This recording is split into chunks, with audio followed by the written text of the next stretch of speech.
What are you guys doing? This thing is really light. No, my complexion is not as light as this. Can you fix it? Oh. No, they're going to say that I'm bleaching again. they're going to say I'm bleaching one more time. Can you guys fix this? We can fix it in post. Post? A little bit. Whatever you do, please fix it before the next Recording, by episode. the way. You're recording? Yeah. Thomas. Always tell me when you're recording. Where's my phone? In this episode, please meet this Nigerian man who made a Bitcoin ATM. Also, we talked about the eNaira that is now making waves in Nigeria. Also, a 60-year-old federal official in Nigeria marries a 16-year-old girl. In Sierra Leone, an explosion has led to the death of more than 130 people. Also, I introduced you guys to a Nigerian financial planner in New York City, Lanre Oladipo, and find out how you can win a 50-inch smart TV being given out by Help Me Waka. Don't forget you can always click the timestamp below to fast forward to the story that you would like to watch. Don't forget to follow us on Facebook, Twitter, and Instagram. And if you're yet to subscribe, please press the subscribe button. Koido, roll the camera.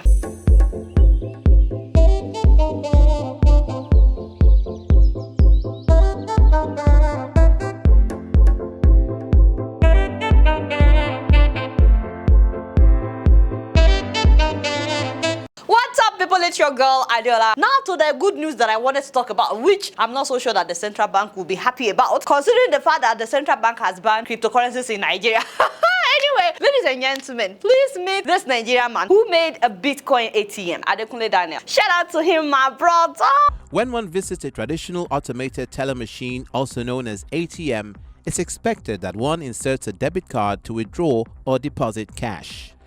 But at this Bitcoin ATM, you can only buy or sell Bitcoin using cash. So what? That's amazing. That's incredible. I know that CBN banned cryptocurrencies in Nigeria, but I hate to tell you guys, but I think crypto is here to stay. Hey man, somebody else let me know what you think. So many countries are regulating it, but they are not like banning it outright like Nigeria did. Some countries banned it, but not every country. Actually, most countries are not banning cryptocurrencies. They're just regulating it. So there are so many Bitcoin ATMs now in different parts of the world and in different parts of Africa actually, including South Africa, Kenya. It's not just the US. This man just made it easier for people to trade in crypto, for them to buy and sell, not just Bitcoin by the way, but other cryptocurrencies. You know, it will be very, very difficult for you to explain to someone, a novice or an illiterate, what a cryptocurrency or what digital assets are. I am very sure that we all need digital assets. So the best way to do it is to have a real feel of what it is. As expected, he faced a lot of obstacles in making this happen in Nigeria. I had to, travel in and out to get components. Right, because we don't have components here. I had to train components. I had no light. There was no electricity. Customs was challenging. We got a whole lot of challenges. Let's take for instance, there's no light. The ATM has to work. I'm telling you, if we can just fix electricity problem in Nigeria, life will be so much easier. People will be inventing things left and right. Don't you think so? I can't believe we're still dealing with this in 2021. Considering the fact that Nigeria is the second largest trader after the US on one platform where people buy cryptocurrencies, actually that's like the largest platform to buy cryptocurrencies. I'm like, duh, he knew that at some point that we would need this. Kudos to you, my brother. Having said all that, I hope that the central bank will not tamper or close down this ATM because I don't know if they're happy about this. But they shouldn't tamper with this because they now have their own what? Digital money, the eNaira. People have been asking when would we talk about the eNaira. Well, ladies and gentlemen, today is the day. We'll just talk about it briefly, but hey, I'm actually really excited about eNaira. I feel proud as a Nigerian. It is not a crypto, by the way, because it is regulated by the Central Bank of Nigeria. But I'm sure that you guys know that Nigeria has joined, I think, about 5 other countries that now have digital currencies in the world. The Bahamas, Grenada, St. Lucia, and so on and so forth. That's incredible that Nigeria is joining one of these countries. It makes me proud as a Nigerian. It shows that we are also ahead of so many countries. Now, the eNaira is basically the digital version of Naira, which you can send or receive electronically. The simple explanation is, it's just like making normal bank transfer on your phone, except in this case, you are transferring to people's e-wallet. So, and you're also receiving to your own e-wallet. To use the eNaira, because you have to link your bank account to it, it's also issued by the Central Bank of Nigeria, and it has the same exchange rate as the physical Naira that you see. It has a lot of advantages. First of all, you cannot have a duplicate or a fake eNaira because everything is digitized. So you no longer need to carry cash if you are using the eNaira. Even when you go to the market, you and the market woman, as long as the market woman also has eNaira downloaded, you can complete all transactions on your phone. So there's no more story like, oh, I don't have change, you need to buy something else. Also, it's really fast. If you've been using Cash App, for example, Zelle, Venmo, or PayPal. It's something like that. It's as easy as using those money transfer apps. Also, it will make it easier to do international money transfers. And in terms of the disadvantages or concerns that people have, the number one issue is that it's being controlled by the Central Bank of Nigeria, which means that the CBN will not have everybody's details, like your name, your address, your bank info, and so on and so forth. Now, the CBN would be able to monitor everyone's transaction, and anybody's transaction that they want to monitor. And since so many young Nigerians got into cryptocurrencies, which the Nigerian government has no power over, you guys know that they were not happy that they could not control the crypto. So they've been looking for how to have more control over people's money, and the eNaira makes that possible. They've been working on it for a long time, but the eNaira makes it possible. Now, even though the concept of having a digital money is attractive and very efficient, it is, it's also worrisome because this government, this Nigerian government, abuses human rights all the time. Another thing is, a lot of people express concern over the choice of the central bank to contract eNaira to a company in Barbados, that's Beats Incorporated. This company has only designed one digital currency. It was for the Eastern Caribbean Central Bank, the monetary authority that represents 8 island members, of which their total population is not up to 1 million people. Okay, their last census was about 615,000 people. So the day that eNaira launched, for example, more than 1 million people downloaded the app. And of course, people had a lot of complaints. I think it was taken down and then they put it back up and so on. They've been working on those complaints, but a lot of people were just worried that why would they give this to a company in Barbados? Also, the information of millions of Nigeria will not be available to techs in Barbados. So not everybody is happy about that as expected. So those are some of the disadvantages. If you've downloaded the eNaira, please share your experience in the comment section. I've read so many things online, but I like to hear from real people, my viewers, So it looks like the government is doing everything they can for this thing to work, and I really hope that it works, but I like to hear from you guys in the comment section about it. The most important thing in this whole eNaira story is that the Central Bank of Nigeria needs to have the fear of God. See, people don't trust Central Bank of Nigeria because they act as if they are God. Father, I'm sorry to my fathers at Central Bank, but people need to be able to trust you if you want people to get on board. I know people are already downloading the eNaira app, but you need to work more on people trusting you as, a government body. You can't just do and undo. You get what I'm saying? People need to be able to trust you. Amen, somebody. Please work on your character. Please work on your character. And then everybody would embrace this eNaira. We're all very happy. We are very, very happy that this is happening. It means that Nigeria is progressing. We are advancing. It will also reduce crime, and people will no longer be stopping people on the road to rob them of cash when they know that everything is now eNaira. Amen, somebody. You guys know I don't know much. Guess what? I'm just keeping it real. Okay, real quick, guys, because some of you don't watch till the very end, but how can I not let you know that Help Me Waka is giving away free television, a 50-inch television. It's so ridiculous what they want you to do to win the television. A smart TV. They said the first thing is you need to register on their website, helpmewaka.com. I said, that is very easy. You just want people to register. Anyway, the second thing is they want you to follow them on Facebook, Twitter, and Instagram. Call Help Me Waka, sorry, let's take this out. Call them, tell them that I want the television. They are making it too easy for people to, okay. The third thing is they want people to spend at least $50, only $50 on their website this month of November. Just go on their website, spend $50, and then the last thing is refer somebody from your Help Me Waka account. You will see the referral page. Refer one person, spend $50, follow them on Facebook, Twitter, and Instagram, and make sure that you are registered on their website. And just like that, you have already entered yourself into the promo to win the 50-inch television. Just like that, they will announce the winner on December 1st. Amen, somebody. By the way, you better win this thing by fire by force so that we can put this television in my office. Thank you. Thank you very much. Okay, guys, something just happened. Please move closer. I really don't know how to talk about this other story, this new story, because in case you have not noticed, it is making me fume a lot. Like, I'm really, really upset. I'm not a happy camper right now. Ladies and gentlemen, our Accountant General, Ahmed Idris, has gone and done something absolutely disgusting. The man has done something disgusting. What is this now? Okay, anyway. This is not what I'm talking about. I said he did something disgusting. This is not what I'm talking about. Huh? But you know what? Actually, let's talk about this as well. Okay, guys, please move closer one more time. Please put up my father. Actually, I don't know if I can refer to this man as my father in this case. Alhaji Ahmed Bino Abeg Novek. Ladies and gentlemen, our very own Accountant General, that is Alhaji Ahmed Idris, in case you are watching, you are come to this show. The man submitted a 36 million naira budget, that is $82,000 for fighting wild animals across his offices in Nigeria, aka fumigation. I'm not sure that you guys understand the gravity of this scam, because this is a scam, like daylight scam, okay? And this is actually a robbery, thieving, whatever you want to call it, daylight robbery. So I'm not sure you guys understand what I'm talking about. But my father here, my uncle here wants to spend 36 million naira to fumigate. In fact, let me read some of what he said. He said, and I quote, "We have the Federal Treasury Academy, which is an institution with a lot of bushes. Even at an average of 1 million per annum for fumigating these offices, I think that amount proposed is grossly low." He's saying that this is even low. You see? You see? And then he said, the point I'm trying to make is that the figure is not high. He's telling us that this is not high. With 36 offices in all the states of the Federation, with 6 zonal offices, with our headquarters, with an institution which is bigger than most of the private universities that we see, with a lot of bushes and forests, because we occupy an expanse of land with about 70 to 80 acres with buildings around, aka our compounds are usually very big. And then he said there are snakes around and reptiles.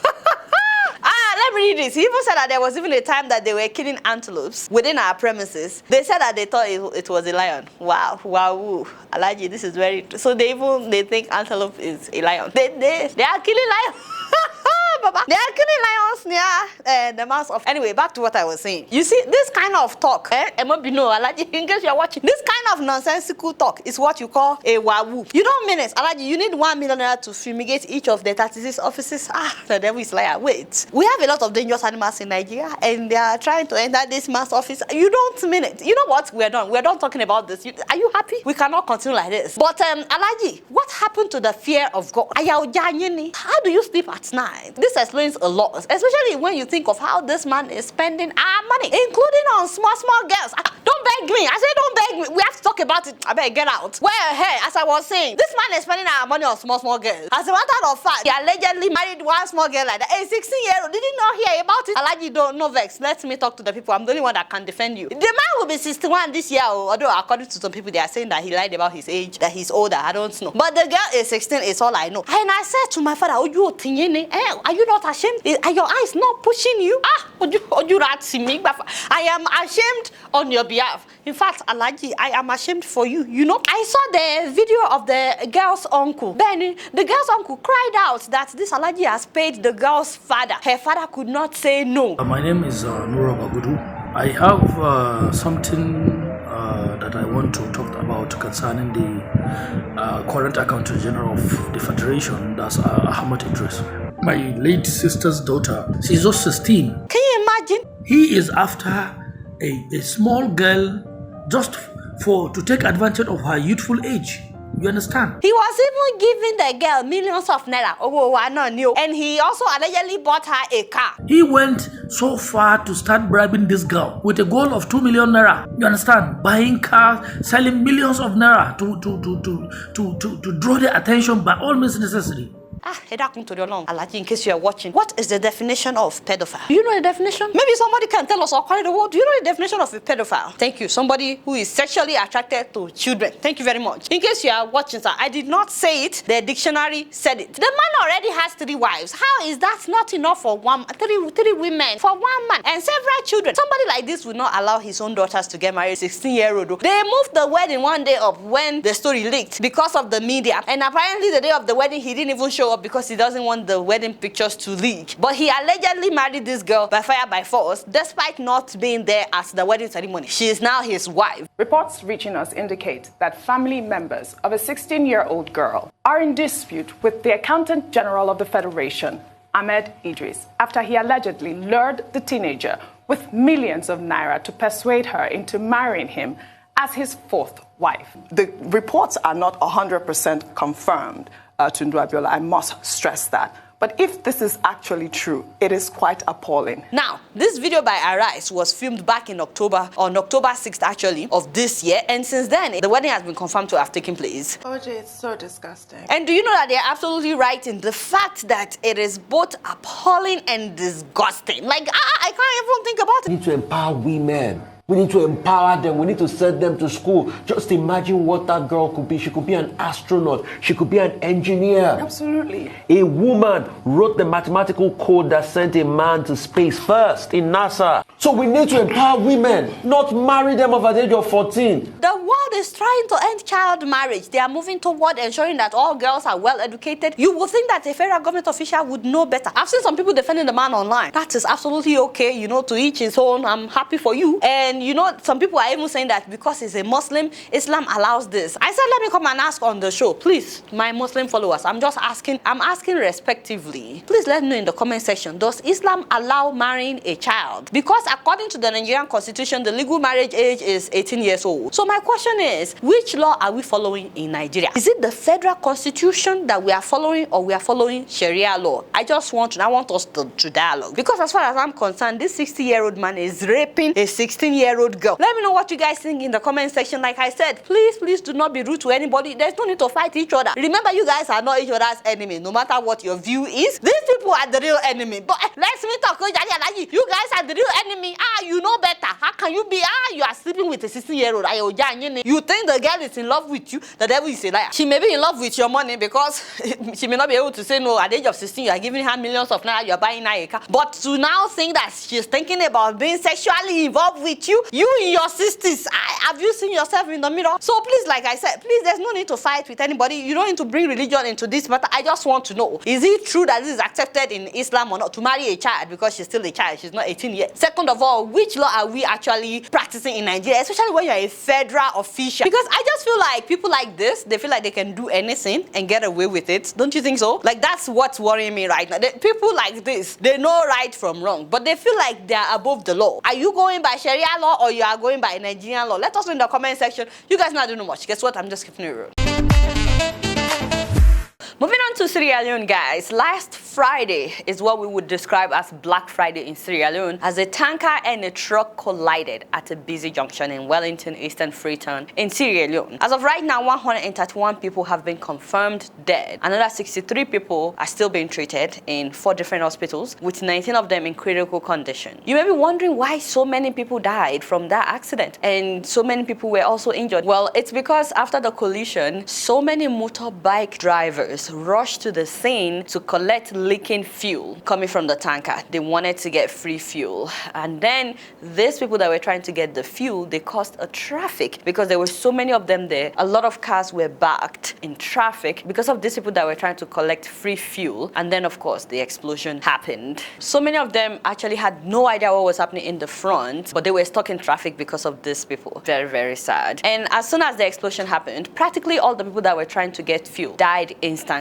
burnt beyond recognition. But it didn't just end there. So many of the people in traffic, people that were waiting inside their cars, were also burnt alive because the explosion was like a chain reaction. And so a lot of the motorbike drivers died. So many of the victims included a lot of the roadside traders who happened to be there when this thing happened. Some people came just to see what was happening. It's so sad. And then, of course, so many people who were trapped in buses and cars nearby on the road because it's usually a very busy road. So many of them also died that day. Last Monday, they had a mass burial where 75 unidentifiable bodies were laid to rest. And I just would like to use this opportunity to remind us once again that whenever an accident occurs, especially when a tanker is involved, whether it has fuel in it or not, please try as much as possible to run. I'm not saying that these people did not try to run. So many of the cars were stuck in traffic when it happened and they couldn't even go anywhere. So they were caught in the explosion. But the casualty would have been limited if some people were not trying to fetch fuel. I cannot even imagine what the family members of the victims are going through right now. Please accept our condolences. May their souls rest in peace. You guys not know much. Guess what? I'm just keeping it real. Real quick, I did an ad some weeks ago for a travel agency and we did our due diligence finding out about this company before we did the ad, but unfortunately they had refused to return a customer's money. And so that person contacted me like, why are you advertising for this company? They did not return my money. And of course, I jumped on it, made sure that they know what was happening. We took down their ads. And since then, I've just been really reluctant to do ads on this show. I want to make sure that people that I'm presenting to you guys are people that I can always vouch for, which has always been the case. Even this company, we did our due diligence. Everything we read about them online did not give us any indication that they didn't give somebody back their money after the person said that they were no longer interested. So I really apologize for that. If you're yet to hear back from us and you want us to advertise for you on this show, it's because I want to make sure that any company that we are presenting to you guys, that we do our due diligence, because he had promised he would give back the guy's money. He sent a text saying he will return the money. And then he said, well, the company's policy has changed. We are no longer giving you back your money. And I don't want him doing that to anybody else. So the first thing we did was we returned their money and we took down the ad on YouTube and everywhere else. And we contacted them and let them know, okay, we're not happy with what you have done with this customer. And personally, I just would not like to see anybody else experience that with that company. So I took it down immediately. So that's why I've been reluctant in advertising. So forgive me if you sent an email about ad inquiry and you didn't hear back. It's because some not so good people are trying to spoil the good people. But don't worry, we'll get to everybody. And this is also to let people know, in case you're thinking about advertising on this show, please make sure that you are legit. If you're not legit, we will not advertise for you. Like, we will do our due diligence. So please do not come here thinking that you can scam people. And please, please, please, if I advertise for anybody on this show and you had the negative experience with any one of them, please write me about it. If it's true, if it's legit, I will not hesitate to put down such an ad, to return their money, and to come back on this show and say, okay, this person is not who I thought that they were. Even though we're doing our own due diligence, we cannot see everything. My goal is just to spotlight more African businesses, not for anybody to get scammed. But after doing our due diligence, please, this is an ad. FYI, I get paid when I do ads, in case anybody is wondering. I'd like to introduce you guys to Oladipo Wealth Management. That's a financial planning and investment firm in New York City, owned by a Nigerian man, Lanre Oladipo. You know, do all my brother. Lanre has over 8 years experience in the financial world, managing people's money, guiding them on how to multiply their wealth. His main focus is to guide people on financial planning, investment management, insurance strategies, planning for retirement, starting a business, and financial resources in general. So, not to scare you guys, but he told me that he presently manages a portfolio of up to $150 million and has a team of about 8 people working in his company. His physical address is One Penn Plaza in New York City. So you can meet with him physically or you can set up a Zoom meeting with him. The best part is this is his cell phone number. You can call his phone number directly. So holla at your boy Lanre and get some good financial advice. So you don't need to be rich and you don't need to be poor to contact him. He's very much trying to talk to you about how you can plan for the future, how you can build wealth, how you can invest, at least invest some of your money so that in the future you won't have to depend on anybody. So if you live in New York City or even outside of New York, it doesn't matter where you live in the US, give him a call, you know, see if it's somebody that you would like to work with or not. Had my dad planned for his finances, or at least had he invested about 25% of his wealth at that time, we would have a lot of money now. So I chose to become a financial advisor so that I could help other people. My motivation really is in helping others, and I'm truly passionate about my work simply because the motivation transcends the financial gain that I get from it.